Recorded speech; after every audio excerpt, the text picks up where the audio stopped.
Hi friends, இன்றைக்கி ரவை வச்சு சூப்பரான பிரேக்ஃபாஸ்ட் ஒன்று ரெடி பண்ண போகிறோம். வாங்க எப்படி செய்யலான்னு பார்க்கலாம் வாங்க. அதுக்கு தேவையானது 1 கப் ரவை எடுத்துக்கோங்க. அதே கப்பில் 1 கப் தயிர் எடுத்துக்கோங்க. அதை நல்லா ஊற வச்சுருங்க.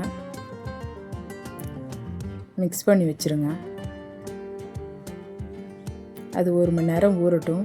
ஊறிட்ட பிறகு அதை எடுத்து ஒரு மிக்ஸி ஜாரில் போட்டு நல்லா ஃபைன் பேஸ்ட்டாக அரைச்சிடுங்க.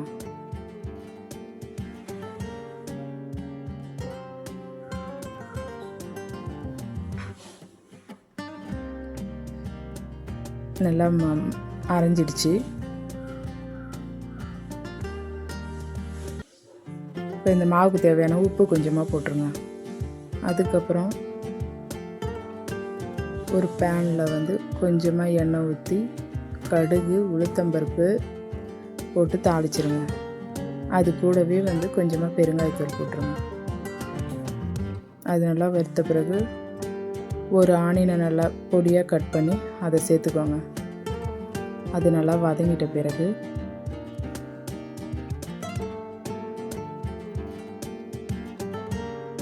ஒரு பச்சை மிளகாய் நல்லா பொடி பொடியாக அரிஞ்சு போட்டுருங்க. துருவின கேரட்டை போட்டுருங்க. ஒரே ஒரு கேரட் துருவினா போதும், கரெக்டாக இருக்கும் இந்த மாவுக்கு, நாம் எடுத்த மாவுக்கு.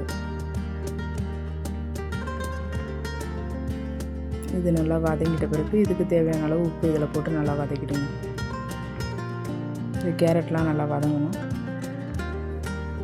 வெங்காயம் கேரட் எல்லாம் நல்லா வதங்கிடுச்சு. வதங்கிட்ட பிறகு இது மாவில் கொட்டி கலக்கிட வேண்டியது தான்.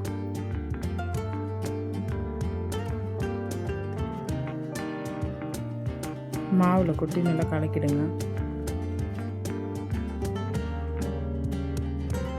மாவை நல்லா கலக்கிட்டு இதை ஒரு 10 நிமிஷம் ஊற வச்சுருங்க. அப்போ தான் நல்லா சாஃப்டாக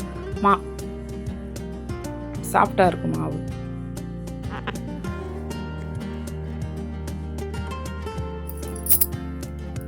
இப்போ அடுப்பில் ஒரு தாளிப்பு கரண்டி வச்சுக்கோங்க. அதில் 2 ஸ்பூன் எண்ணெய் ஊற்றி 2 கரண்டி மாவு ஊற்றி நல்லா இது பண்ணிவிடுங்க. அது நல்லா ஒரு பக்கம் வெந்த பிறகு திருப்பி போடுங்க. இன்னொரு பக்கமும் நல்லா வேகணும்.